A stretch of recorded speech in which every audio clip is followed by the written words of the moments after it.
Hello बच्चों, अब हम पढ़ेंगे न्यूक्लिक एसिड।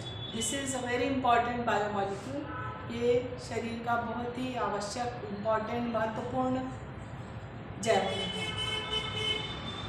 चाहे प्लांट्स हो या एनिमल्स हो, एक पीढ़ी के जो गुण हैं, characteristics of one generation are transmitted into another generation. माता पिता के जो गुण हैं वो बच्चों में आते हैं, ऐसा सदियों से चला आ रहा है।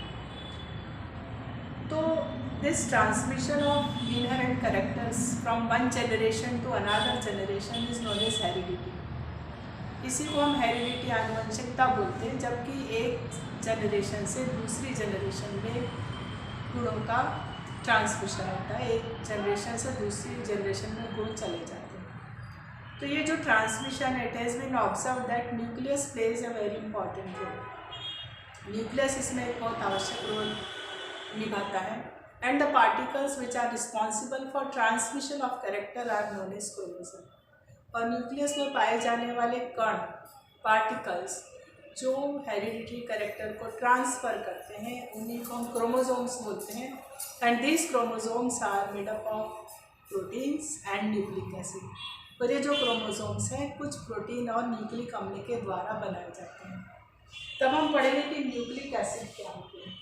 न्यूक्लिक एसिड जो है न्यूक्लियोटाइड्स की लॉन्ग चेन होती हैं, और जो न्यूक्लियोटाइड होते हैं वो बेस, शुगर और फॉस्फरिक एसिड, इन तीनों के कॉम्बिनेशन से एक मॉलिक्यूल बनता है जिसको न्यूक्लियोटाइड बोलते हैं। और बहुत सारे न्यूक्लियोटाइड मिलकर के एक लॉन्ग चेन बनाते हैं जिसको हम बोलते हैं न्यूक्लिक एसिड। जो न्यूक्लिक एसिड है वो दो प्रकार के हैं, deoxyribonucleic acid and ribonucleic acid. इन दोनों में जो डिफरेंस है, पढ़ते पढ़ते आपको समझ में आ जाएगा। पर मेन जो डिफरेंस है वो इनमें राइबोज शुगर का है। तो हम सबसे पहले देखते हैं राइबोज शुगर कौन सी इन दोनों में पाई जाती है। दो प्रकार के न्यूक्लिक एसिड हम पढ़ेंगे। अब सबसे पहले हम देखते हैं, ये एक पेंटोज शुगर है जिसको कि राइबोज शुगर बोलते हैं। और ये जो पेंटोज शुगर है, इसमें first carbon, second carbon, third carbon, fourth carbon और ये फिफ्थ कार्बन है। ये जो इसका स्ट्रक्चर है, इसको बोलते हैं बीटा डी राइबोज। अब जो दूसरी शुगर है उसमें और इसमें बहुत थोड़ा सा ही फर्क है। इसमें पहला कार्बन, दूसरा कार्बन, तीसरा कार्बन, चौथा कार्बन और फिफ्थ कार्बन। ये भी 5 कार्बन के हैं, पेंटोज शुगर है। यहाँ पे सेकंड कार्बन पर एक तरफ H है, एक तरफ OH है।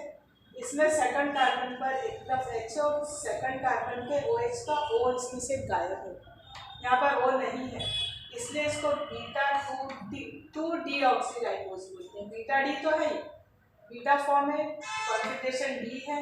सेकंड कार्बन पर ऑक्सीजन नहीं है, इसलिए इसको बोलते हैं 2 डीऑक्सीराइबोज शुगर। तो डीऑक्सीराइबोन्यूक्लिक एसिड में ये वाली शुगर पाई जाती है जिसमें सेकंड कार्बन पर ऑक्सीजन नहीं है। और राइबोन्यूक्लिक एसिड में बीटा डी राइबोज शुगर पाई जाती है जिसमें सेकंड कार्बन पर ऑक्सीजन है। तो डीएनए और आरएनए में ये सबसे बड़ा डिफरेंस है। आरएनए में राइबोज शुगर पाई जाती है, बीटा डी राइबोज, और डीएनए में बीटा डी 2 डीऑक्सीराइबोज शुगर पाई जाती है। और ये इन दोनों के स्ट्रक्चर है, साइक्लिक स्ट्रक्चर पेंटोज शुगर है जिसको कि राइबोज बोलते हैं। अब इसके अलावा इनमें बेसिस पाए जाते हैं। तो 5 टाइप के बेसिस पाए जाते हैं। डीएनए में जो बेसिस पाए जाते हैं वो है एडेनिन, गुआनिन, साइटोसिन और थाइमिन। ये 4 प्रकार के बेसिस डीएनए में पाए जाते हैं। और आरएनए में एक बेस पाया जाता है जिसको बोलते हैं यूरेसिल।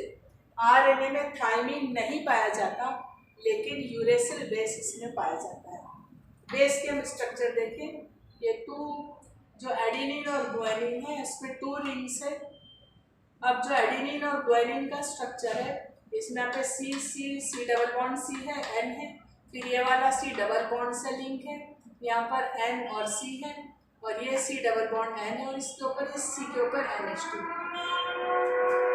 अब हम दूसरा स्ट्रक्चर देखते हैं गुआनिन में।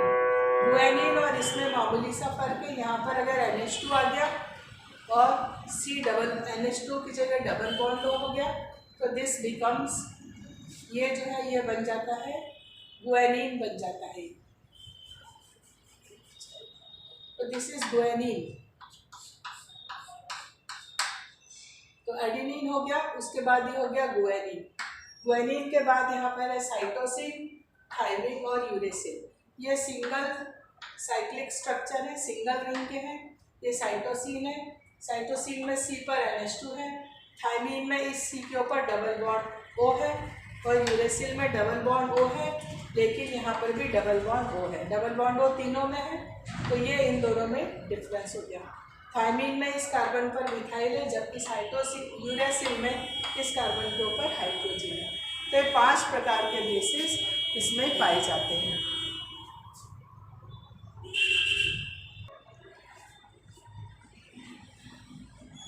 अब हम समझते हैं कि न्यूक्लियोटाइड की चेन कैसे बनती है, न्यूक्लिक एसिड कैसे बनता है।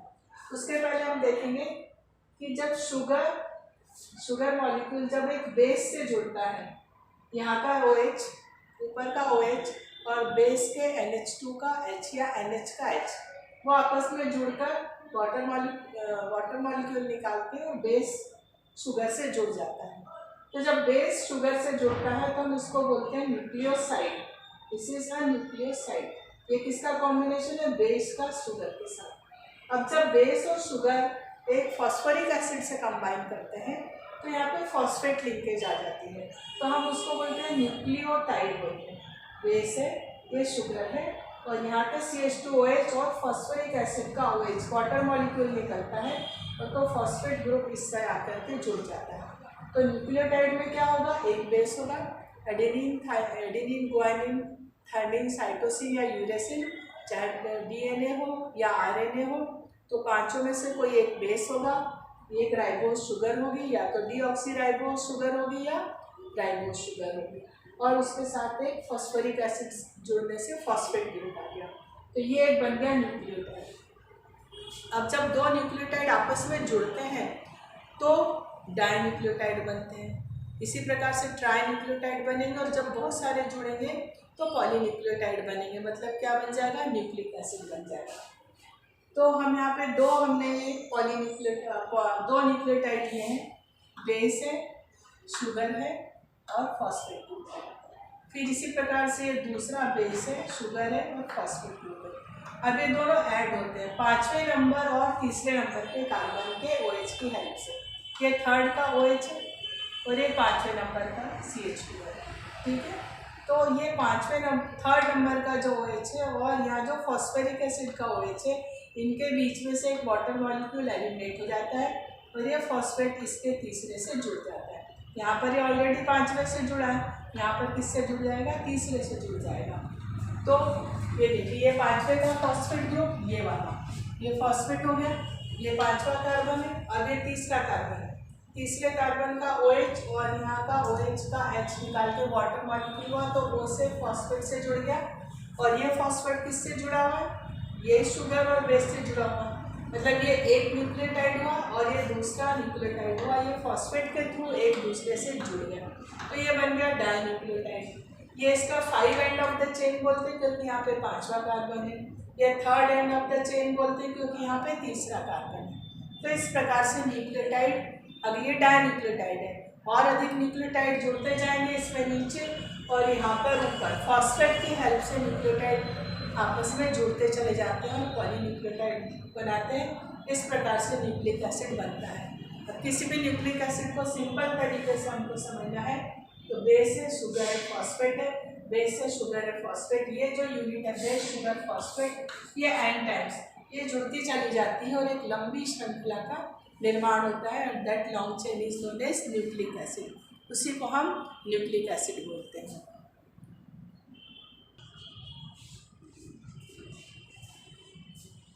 अब हम देखते हैं डीएनए की स्ट्रक्चर। डीएनए की स्ट्रक्चर जेम्स वाटसन साइंटिस्ट ने और फ्रांसिस क्रिक ने, इन दोनों ने स्टडी की और उन्होंने एक मॉडल दिया जिसको बोलते हैं Watson Crick model of the DNA. इसमें उन्होंने सजेस्ट किया, बताया कि जो डीएनए की स्ट्रक्चर है वो डबल हेलिक्स होती है, यानी कि द्विकुंडलित संरचना होती है, और ये एक फोल्डेड लैडर के समान है, सीढ़ी के समान है। इसमें इसकी जो रेलिंग्स है, ये जो रेल्स हैं, जो पार्श्व छड़ें हैं, ये फॉस्फेट और शुगर की बनी होती है, फॉस्फेट और शुगर की बनी होती है, और ये जो दोनों हेलिक्स हैं एक दूसरे से, जो क्षारक जो हमने बेसिस पढ़े एडेनिन, थायमिन, साइटोसिन, गुआनिन, इनकी सहायता से जुड़े होते हैं। अब जैसे कि यहाँ पर हम देख रहे हैं और इनका जो क्षारक है वो आपस में एक निश्चित क्रम में जुड़ते हैं। जैसे गुआनिन हाइड्रोजन बॉन्ड साइटोसिन के संग बनाता है और एडेनिन थायमिन के साथ, तो एडेनिन और थायमिन का जोड़ा होता है। इसी प्रकार से एडेनिन और गुआनिन का होता है। एडेनिन और गुआनिन ट्रिपल बॉन्ड से और इनमें 3 बंध से ये जुड़ते हैं और एडेनिन और थायमिन में 2 बंध होते हैं। इस प्रकार से हमेशा गुआनिन के सामने साइटोसिन आएगा, एडेनिन के सामने थायमिन है। अगर थायमिन है तो एडेनिन है, एडेनिन है तो थायमिन है। इस प्रकार से जो क्षारक है वो एक दूसरे से जुड़ते जाते हैं, बेस 2 जुड़ते जाते हैं और एक डबल हेलिकल स्ट्रक्चर तैयार हो जाता है। एक जो हेलिक है, एक जो कुंडली है वो दूसरे की पूरक होती है, क्योंकि उसके सामने उसका जो अपोजिट बेस है वही आके लगता है, उसके अलावा कोई दूसरा बेस इसमें नहीं आ सकता। तो ये वॉटसन और क्रिक का मॉडल है, जिसमें है कि डीऑक्सीराइबोन्यूक्लिक एसिड जो है वो एक डबल हेलिकल स्ट्रक्चर इसमें होती है।